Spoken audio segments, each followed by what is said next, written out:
o Senhor ele diz a Jonas: Jonas, levanta-se. E Jonas ele se levanta. Só que Jonas ele se levanta e foge da presença do Senhor. O que nós estamos vendo aqui, meus irmãos e irmãs? Nós estamos vendo alguém que está obedecendo a palavra do Senhor pela metade. Jonas, ele ouve do Senhor: levanta-se e vá para Nínive, pregue para aquele povo que a sua desobediência, que o seu pecado subiu até a minha presença e eu não estou satisfeito. Mas Jonas ele se levanta e ele foge da presença do Senhor. Deus deu a direção de Nínive e Jonas ele quer ir para Tarsis. Nós vemos aqui uma meia obediência, mas deixa eu te perguntar, o que é uma obediência pela metade? É uma desobediência.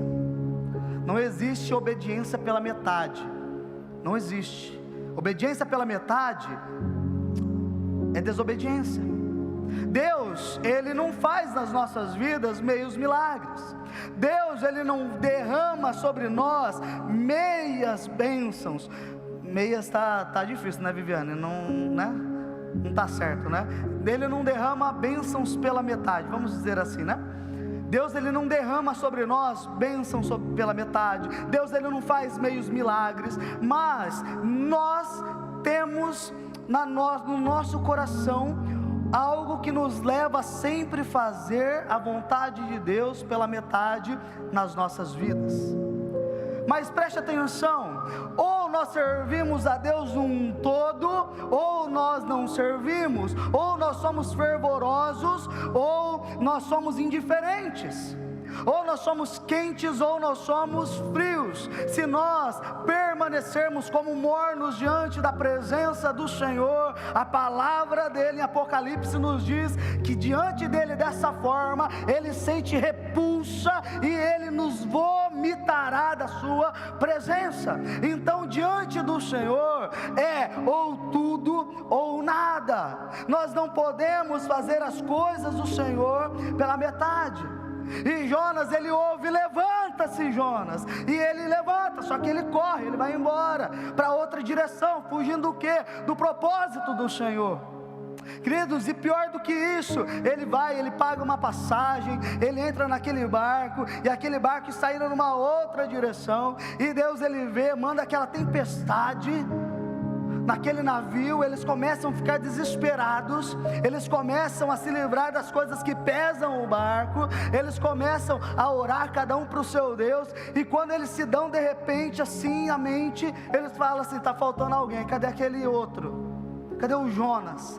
E queridos, preste atenção, Jonas, ele está no fundo do porão, dormindo. Deixa eu te perguntar, você consegue dormir diante de uma tempestade? Mas eu não estou falando de uma tempestade de chuva, ventos fortes, não. Eu estou falando da tempestade da alma. Eu estou falando da tempestade que nós passamos todas as semanas. A palavra do Senhor nos diz em Mateus 7, versículo de número 24, sobre duas casas, e sobre essas duas casas se levanta uma grande tempestade, e nessas duas casas, uma está firmada na rocha e na areia, e nós conhecemos que a mesma tempestade tem o poder de destruir uma das casas, enquanto a outra ela se permanece firme. Por quê? Porque está está construída na rocha. A questão na palavra de Jesus aqui sobre a tempestade, não é a tempestade estar na casa onde foi construída na rocha, ou a casa que foi construída na areia, mas a grande questão aqui da palavra de Jesus é aonde os alicerces da sua casa foram construídos. Jesus ele está nos ensinando que independente se você construiu a sua casa, a sua vida nele, que é a nossa rocha, as tempestades virão. Então, meu irmão e minha irmã, se você falar assim para mim: pastor, nós estamos já quase na metade do mês de fevereiro, e até agora, aleluia, eu não tive tempestade na sua vida. Se você não teve tempestade, levante sua mão, porque eu vou orar para você ter pelo menos uma tempestade esse ano, porque não é possível.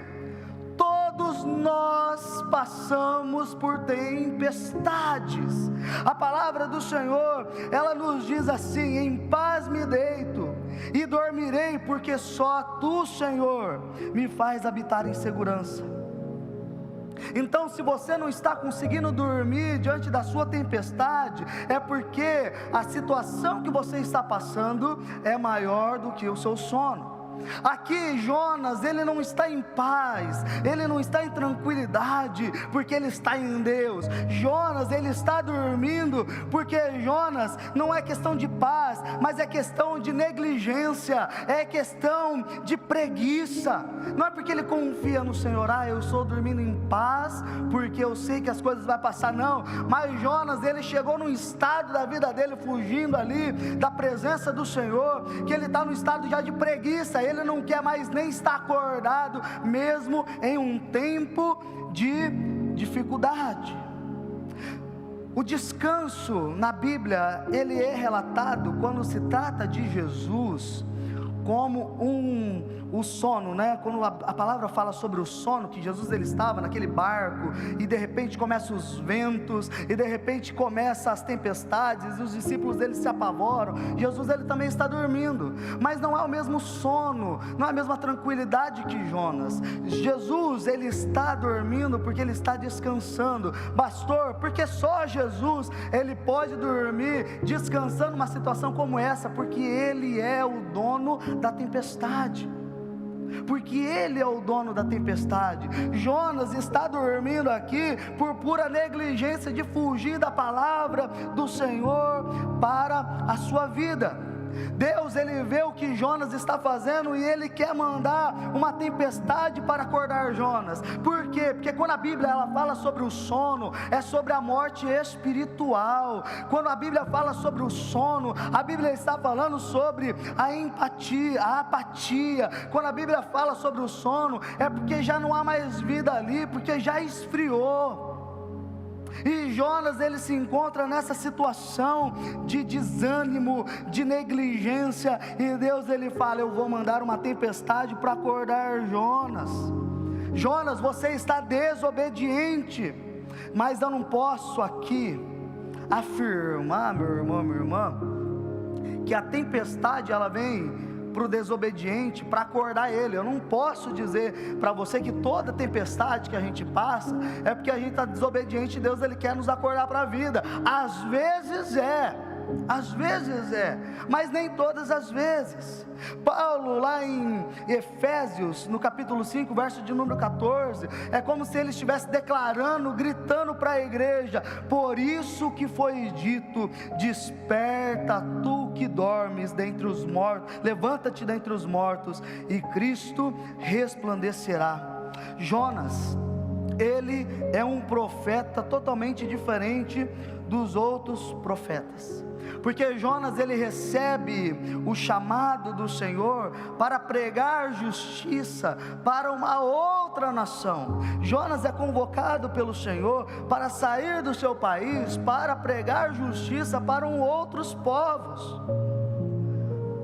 O contexto de Jonas, ele havia instigado o rei Jeroboão a adotar abordagens militares agressivas para ampliar as fronteiras das nações.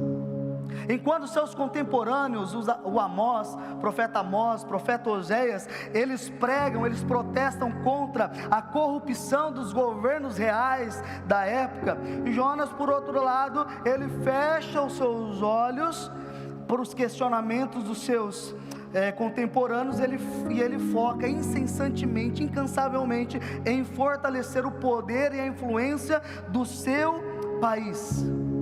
E por que ele não quer ir para Nínive, pastor? Porque Nínive na época era o epicentro do poder mundial. O coração do império da Síria estava ali. E quando Jonas ele pensa que há uma palavra do Senhor, nós vamos ver no livro de Jonas, que desde o momento que Deus ele chama Jonas ele sabia qual era a intenção de Deus. E Jonas sabia que qualquer palavra do Senhor que apontasse um julgamento a ser evitado, seria um fato que ele não ia concordar, porque ele sabia que havia graça e misericórdia de Deus para aquele povo. E ele sabia que, como era um povo inimigo, qualquer ato de bondade, qualquer ato de graça diante de Deus poderia ser algo contra Israel, e ele não queria isso. Então Jonas, mesmo por ser um chamado simples de ir pregar a mensagem à cidade de Nínive, que era uma cidade que estava em pecado, em depravação, Jonas, ele foge porque ele não quer. Jonas, ele era um judeu patriota, ele defendia o seu país e ele não queria anunciar uma palavra de arrependimento, porque ele sabia a intenção do coração do seu Deus. Por quê, pastor? Porque as mãos do Senhor estavam estendidas em misericórdia para os seus inimigos. Deus escolheu Jonas, patriota do seu país, essa tarefa que era improvável, porque Jonas muito ao certo não ia, e ele considerou que aquela missão, aquele chamado, ele não tinha sentido. E não sei se você, mas você consegue entender que muitas vezes Deus, ele fala aos nossos corações, ele nos dá uma direção, e muitas vezes, assim como Jonas, nós olhamos e fala: isso que o Senhor está dizendo não faz sentido, porque nós olhamos as pessoas, nós temos olhares particulares sobre as pessoas, nós levantamos questionamentos sobre as pessoas, e Deus, ele está dizendo: vai lá e começa um relacionamento com essa pessoa, vai lá e perdoa a pessoa, vai lá e abençoa a vida da pessoa. E nós muitas vezes falamos: não faz sentido, eu não concordo com essa palavra, eu não vou. Perdi as contas de quantas vezes eu fiz isso, perdi as contas de quantas vezes eu tive uma direção de Deus para falar com alguém, e eu bati o pé e falei: Deus, eu não vou, a pessoa me humilhou, não vou conversar, não vou perdoar. Quantas vezes eu fugi, e quando nós fugimos do chamado de Deus, nós só perdemos tempo nas nossas vidas. Jonas, ele se opôs à palavra do Senhor em direção a Nínive. Então ele vai para onde? Para Tarsis, cidade na margem ocidental do mundo conhecido, e ele fez exatamente o oposto que Deus mandou. Por quê, pastor? Porque a motivação de Jonas, apesar de até o capítulo 4 ela não ser revelada, nós podemos entender que há possibilidades do medo, do fracasso. Imagine, ele está indo para outro país dizer que Deus não está se agradando dos pecados, da depravação, e de repente há um medo dele sair dali morto, ou melhor, dele não sair dali porque ele iria morrer. Então provavelmente a gente começa a fazer essa análise até chegar o capítulo de número 4, mas Deus estava convocando ele para isso, apesar que para Jonas parecia uma zombaria de Deus. É sério que o Senhor está pedindo isso? O nosso maior inimigo, o Senhor quer que eu vou lá e pregue uma palavra de arrependimento, mas eu não vou.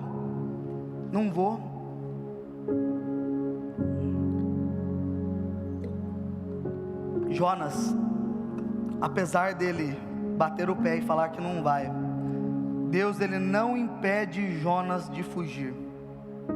Deus, ele permitiu Jonas trilhar os seus próprios caminhos, e Deus, ele faz isso comigo, Deus, ele faz isso contigo. Deus, ele não te proíbe de você fugir da palavra dele. Deus, ele não te proíbe, ele não te barra de você fugir do chamado dele para a sua vida. Deus, ele permite que você fuja da palavra que ele tem para as nossas vidas. E muitas vezes essas tempestades, elas vêm para nos fazer entender a gravidade da nossa desobediência com a palavra do Senhor.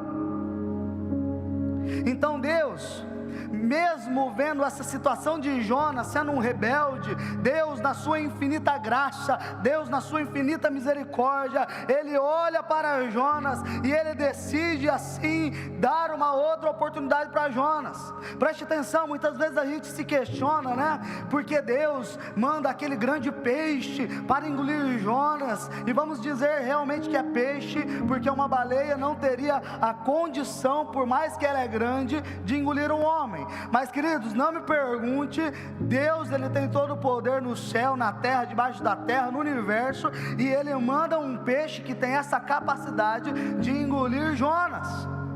E muitas vezes nós questionamos, que Deus é esse?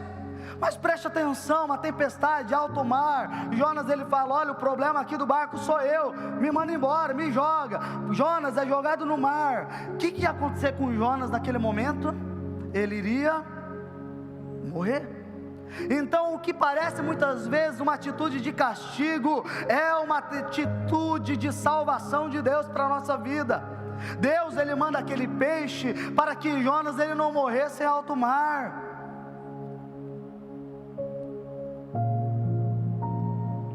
Jonas significa pomba. O nome de Jonas, o significado do nome de Jonas significa pomba, ou seja, aquele que nasceu para voar, aquele que nasceu para enviar uma mensagem. Quando seus pais colocam o nome dele de Jonas, estava dizendo, o nosso filho nasceu para voar, o nosso filho nasceu para ser um mensageiro do Senhor. Mas nós vemos nesse texto que essa pomba, ela prefere estar engaiolada. Nós vemos Jonas se escondendo no navio, no porão do navio. Ele prefere estar trancado, ele prefere estar numa gaiola, numa jaula, naquele porão, porque dentro do porão ele não precisaria cumprir os propósitos de Deus na sua vida. Mas ele foi chamado para voar, e Deus, Ele sabe do chamado dele, Deus, Ele sabe do propósito dele. Então ele vê aquela pomba presa, e ele diz, Jonas, você não nasceu para ficar preso, Jonas, você nasceu para voar, Jonas, você nasceu para ministrar a palavra do Senhor. Aí ele manda a tempestade. Por quê, pastor? Porque às vezes é na tempestade que eu e você acordamos, é na tempestade que muitas vezes nós lembramos que nós precisamos orar, é na tempestade que nós lembramos da gloriosa e poderosa mão do Senhor sobre as nossas vidas. Porque muitas vezes, meus irmãos e irmãs, as coisas estão tão bom nas nossas vidas, as coisas estão tão fáceis na nossa vida, que nós nos esquecemos de orar e buscar a presença do Senhor. Deixa eu te dizer, Deus, Ele chama Jonas, Jonas ele levanta, corre, foge, paga passagem, vai para o navio, se esconde, está em outra direção. Ele não lembra de orar. Mas nós vemos no capítulo de número 2, que é dentro do ventre daquele grande peixe, que Jonas, ele começa a orar. E nós vemos a oração de Jonas, e é uma declaração dos salmistas. Nós percebemos quão grande conhecimento Jonas tem sobre a palavra do Senhor, mas é somente dentro daquele peixe que ele lembra que ele precisa orar.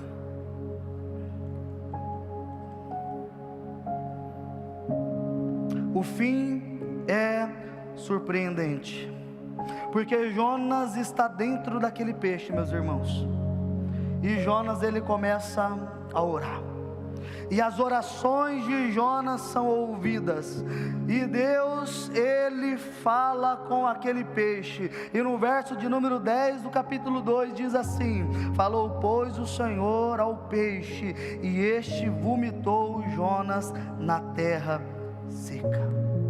Jonas ele orou, Deus ouviu, e Deus respondeu ao grande peixe. Por quê, pastor? Porque Deus não responde um desobediente. Deus ele fala com um peixe, e aquele peixe então leva Jonas de volta para o seu propósito. Jonas está dentro do peixe, Jonas está vivo, Jonas está orando, Jonas está reflexível, Jonas está pensativo. E aquele peixe então, pela ordem do Senhor, ele começa a se mover, e ele começa a levar Jonas de volta para o recomeço, para o propósito de Jonas. Então preste atenção, meu irmão, tem coisa que Deus ele não te fala, mas Deus ele já está fazendo na sua vida. Tem coisa que você ainda não sabe porque Deus decidiu não te falar, mas Ele já está fazendo na sua vida. Diante das coisas, Deus já está movendo, os ambientes já estão sendo transicionados, algo incrível já está acontecendo, mesmo que não foi falado, Deus Ele já está fazendo, mesmo você ainda não tendo ouvido da boca do Senhor. Então se passou 3 dias e 3 noites, e aquele grande peixe, ele vai e vomita Jonas. Depois desses 3 dias e 3 noites, Jonas é lançado muito provavelmente na praia. Na praia de? Da onde? Nínive não tem praia. Muito provavelmente, a maioria dos historiadores bíblicos, eles acreditam que Jonas, ele foi devolvido para Jope. Sabe por quê, querido? Preste atenção. Quando nós somos desobedientes à palavra do Senhor, eu e você só perdemos tempo.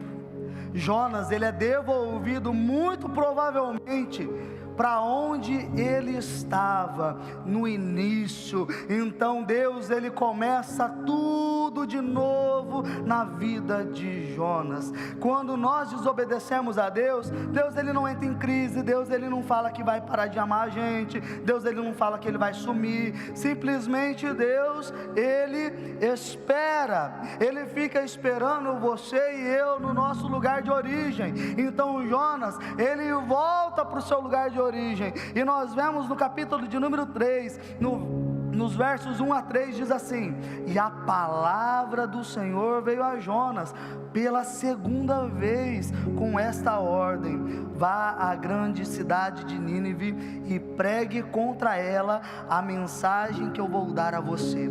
E preste atenção, Jonas obedeceu a palavra do Senhor e foi para Nínive. Era uma cidade muito grande, demorava 3 dias para percorrê-la. Queridos, independente das nossas falhas e dos nossos erros, o nosso Deus, Ele nos dá uma segunda chance. O nosso Deus é um Deus de segunda chance. Mesmo quando um filho volta para a casa do pai, e Jesus nessa parábola, o filho diz para o pai, fala assim: pai, eu pequei contra o Senhor, eu pequei contra o céu, eu não sou mais digno de ser chamado seu filho, me trate como servo. Mesmo quando nós voltamos à presença do pai e diga: eu não quero mais ser seu filho, eu quero ser um servo, Deus ele olha para nós e diz: você pode achar que você não é mais meu filho, mas eu continuo sendo o seu pai. Mesmo nós achando que tudo acabou, Deus ele olha para nós e diz: há um recomeço para a sua vida. E no nosso sentimento de não ser mais filho, Deus o nosso pai, ele fala: vai, traga o sapato, traga o anel, traga a roupa de filho, porque você ainda é o meu filho amado. Queridos, Jonas, ele ouve a palavra, ele ouve a palavra do Senhor, ele foge, acontece a tempestade, a baleia não, gente, pelo amor de Deus, apaga isso, o peixe aparece.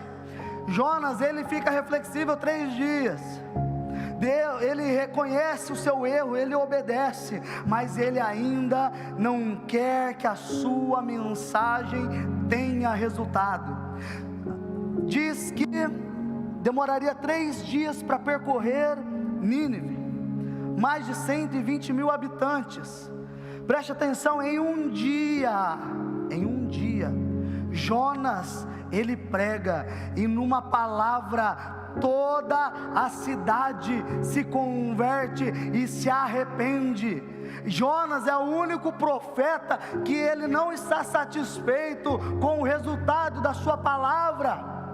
Quem dera nós pregarmos a palavra do Senhor e todos se convertem ao Senhor, todos aceitam a palavra do Senhor, que pastor, que pregador não ficaria feliz, falaria assim: nossa, a palavra foi uma bênção, todos se renderam a Jesus, a Deus. Mas Jonas, ele não está satisfeito com o resultado da sua pregação. No versículo de número 5 do capítulo 3 diz que todos os nivianitas creram em um Deus, proclamaram um jejum e vestiram roupas feitas de pano de saco, desde o maior até o menor. O povo ouve a palavra, eles se convertem. Aquilo que aconteceu com o povo chega até o rei também propõe um jejum, também propõe um tempo de adoração, de oferta, de consagração ao Senhor. E Jonas, ele não está satisfeito com o resultado, porque Jonas, mesmo pregando a palavra, Jonas, ele quer que o povo seja destruído. Então Jonas, após pregar a palavra, ele volta pro final da cidade, ele monta um canto ali para ele, e ele fica esperando passar os 40 dias para aquele povo ser destruído. Mas quando está chegando perto, ele começa a observar que é um momento de alegria, de festa, de regozijo, e ele fala: eu sabia que o Senhor ia fazer isso. Preste atenção, o que acontece quando começa a acontecer no meio do povo de Deus: jejum, oração, arrependimento. Quando o povo de Deus começa a ter fé, quando o governo decide obedecer a palavra do Senhor, começa a acontecer um avivamento, porque avivamento perdoa pelos meus pecados, perdoa pelas minhas falhas. Avivamento não é o poder de Deus somente de nós começarmos a ministrar e profetizar, mas também é você se arrepender, você começar a jejuar, a buscar mais a presença do Senhor e mudar o seu estilo de vida. Jonas, ele fica chateado, ele declara assim: porque o Senhor fez isso? Eu sabia que o Senhor ia fazer isso, eu sabia, Senhor. Olha o que Jonas diz: desde a minha casa eu sabia que o Senhor ia fazer isso, por isso eu não queria vir. Aí ele vai dizer mais algumas coisas para o Senhor. Ele diz: o Senhor é misericordioso, o Senhor é cheio de graça. O que é misericórdia, meus irmãos? Misericórdia vem de duas palavras: miséria, que é ter compaixão, e cordes, que é o coração. Ou seja, misericórdia é quando o nosso coração, é quando o coração de Deus está no mais miserável, é quando Deus, ele olha para o homem mais miserável e ele o ama. A palavra do Senhor diz que as misericórdias do Senhor são os motivos, é a causa de nós não sermos consumidos. Eu merecia o inferno, eu merecia a condenação, eu e você merecíamos a punição eterna, mas pela misericórdia dele, pelo seu olhar de graça sobre nós, ele nos oferece a salvação, e ele nos oferece a transformação de vida. Ou seja, não há mais condenação, porque nós fomos justificados, porque nós fomos regenerados e nós somos santificados. Isto é misericórdia. Queridos, essas palavras de Jonas, essa palavra de Jonas, o livro de Jonas, é uma palavra muito pastoral, mas quando Deus, ele ministra ao meu coração, eu entendo que para essa noite, essa palavra é uma palavra para a sua igreja, para os seus filhos, para aqueles que foram chamados, para aqueles que foram tirados das trevas e transportados para a sua maravilhosa luz. Esta palavra nessa noite é para nós. E a história, Jonas, o personagem Jonas, ele nos mostra uma coisa: que crer no Evangelho Evangelho somente pela nossa mente, sem o Evangelho ele incutir no fundo do nosso coração, não há resultados, porque o Evangelho ele não pode estar somente na nossa mente, mas ele tem que entrar no nosso coração, ele tem que nos influenciar o nosso pensamento, os nossos sentidos e tudo aquilo que nós fazemos. A Bíblia, ela vai dizer que este livro ele termina com uma pergunta, e assim como eu estou dizendo que termina, eu também estou terminando essa mensagem. A Bíblia diz que termina com uma pergunta de Deus para Jonas, e a pergunta é essa. Olha que as pessoas se convertem, Jonas fica emburrado, fica bravo, não gosta do resultado da mensagem, não gosta da graça e da misericórdia de Deus sendo ministrada sobre a vida daquelas pessoas. Deus ele diz assim para Jonas: e você não acha que eu deveria ter muito mais compaixão da grande cidade de Nínive, que há mais de 120 mil pessoas que não sabem distinguir entre a direita e a mão esquerda, e também muitos animais? Queria saber por quê que esse livro ele termina como uma pergunta? Porque eu e você precisamos dar a resposta para o Senhor. Deus ainda nos pergunta, Ele ainda está nos perguntando: será que eu não continuarei tendo compaixão do pior homem, da pior cidade, do pior povo? Será que as minhas mãos não podem estar estendidas para perdoar os pecados de todas as pessoas? Por que que Deus, Ele ainda decide escolher perdoar a pior cidade na época de Jonas?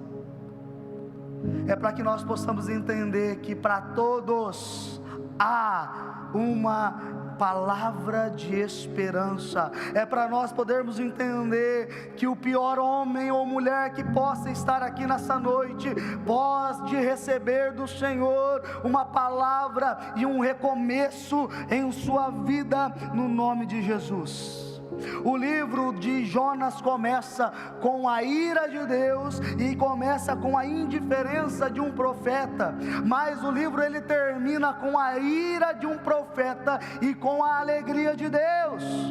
Queridos, Deus ele despertou o profeta, despertou a cidade, o rei, e Ele quer nessa noite, no nome do seu Filho Jesus, despertar a mim e a você.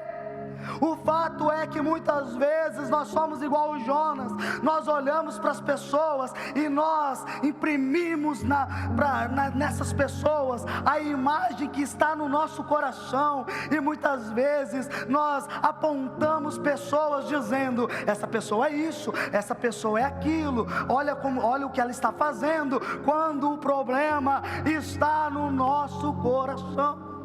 E Deus ele nos pergunta: será que as minhas mãos não podem estar abertas, estendidas a todas as pessoas? Eu quero encerrar dizendo o que perguntaram para Jesus em Mateus capítulo de número 12, a partir do verso de número 38, preste atenção. Alguns escribas e fariseus disseram a Jesus: mestre, queremos ver algum sinal feito pelo Senhor. Mas ele respondeu: uma geração perversa e adúltera pede um sinal, mas nenhum sinal será dado senão o sinal do profeta Jonas. Porque assim como Jonas esteve 3 dias e 3 noites no ventre de um grande peixe, assim o Filho do Homem estará 3 dias e 3 noites no coração da terra. Nínive se levantarão no juízo com essa geração e a Jonas, e aqui está o que é maior que Jonas. Preste atenção. Jonas, apesar de ser um livro do Antigo Testamento, o tema central de Jonas é a ressurreição. Jonas, ele não ressuscitou, ele estava dentro do peixe, e depois de 3 dias, depois de 3 noites, Jonas, ele sai, ele desperta, né? Ele é jogado fora do ventre daquele peixe para salvar uma cidade. Jesus, ele saiu da sepultura em Jerusalém para dar a salvação e a vida eterna para todo aquele que nele crê. E eu quero encerrar essa mensagem fazendo uma pergunta para você, meu irmão e minha irmã: você está fugindo nessa noite do que? Até quando você ficará dormente?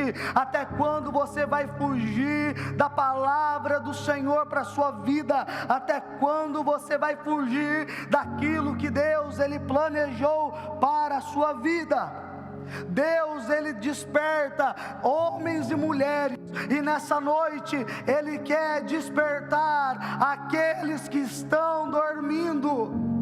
Deus, ele não te chamou para você inflamar o coração das pessoas sobre outras pessoas, não. Deus, ele chamou você para anunciar a palavra dele, e assim caminharmos juntos no nome de Jesus.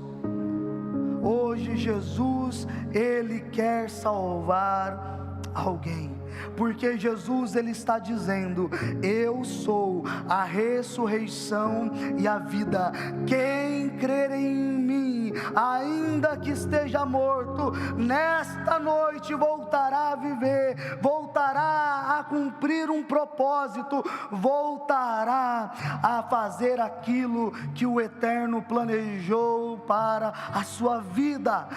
Nessa noite Deus está chamando, está despertando homens e mulheres, dizendo: levanta-te, levanta-te, mas não foge, obedece às palavras do Senhor, aquilo que eu tenho para a sua vida, no nome de Jesus.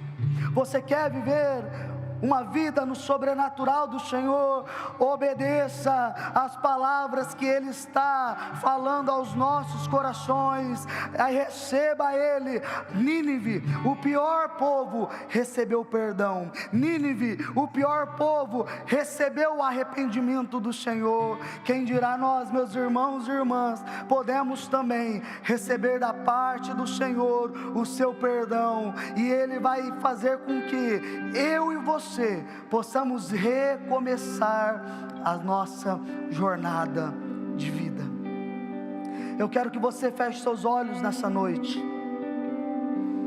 Quero convidar você a fechar os seus olhos e orar a Deus. Talvez assim, você é aquele que dorme, você é aquele que já está morto espiritualmente, você é aquele que se sente morno, é aquele que não está frio, é aquele que não está nem quente. A minha avó, ela falava que para esse cristão tinha um nome. Minha avó falava que era o crente Raimundo, era um pé na igreja, caiu, outro no mundo. Mas há uma história que diz do crente que estava no muro, né? Os diabos estavam quietos e os anjos falavam vem, e os diabos não falavam nada, até que aquele que estava no muro descobriu que o muro já era do diabo. Nós não fomos chamados a ficar no cima do muro. Deus não te chamou para você viver uma vida fria. Deus, ele não te chamou para você ser como um zumbi que parece estar vivo, mas está morto. Mas Deus, ele te chama para viver as promessas e viver uma vida plena. Ele é a ressurreição e a vida, ele não é a morte para nós. Então nessa noite, você que está morto, desperta-te, desperta-te, porque Ele está aqui. Cristo esclarecerá a sua vida, Cristo resplandecerá sobre a sua vida no nome de Jesus. Aleluia, glória a Deus. Deus, Ele ama você. Você é amado pelo Senhor. E você que decidiu abrir a sua vida, o seu coração para aquilo que o Senhor tem, assim como foi dito nessa mensagem, você talvez não esteja enxergando.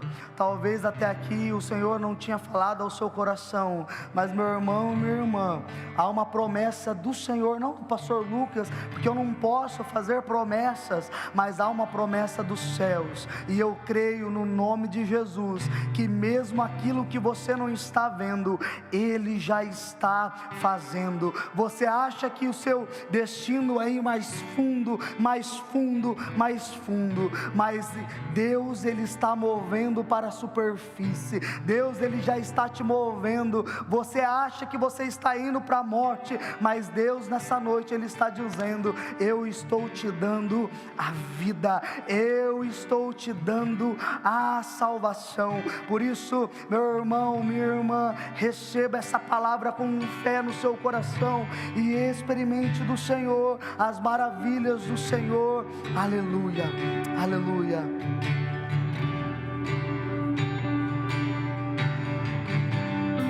Se tiver que gritar, eu gritarei.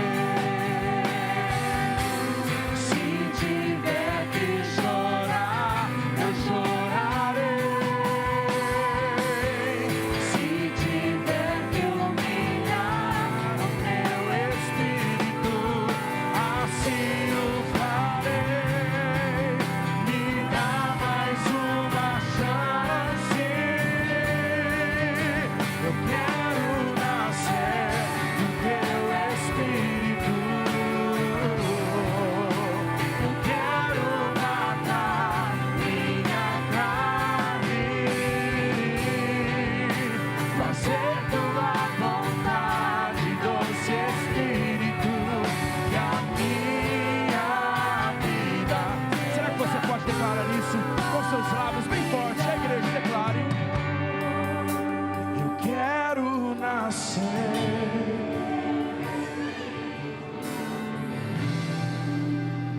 Quero matar. Declare com seus lábios: fazer que a minha vida seja a tua vida, Jesus. Aleluia. Será que você pode aplaudir ao nome de Jesus? Porque Ele é digno, bondoso, poderoso e único a receber o nosso louvor e a nossa adoração.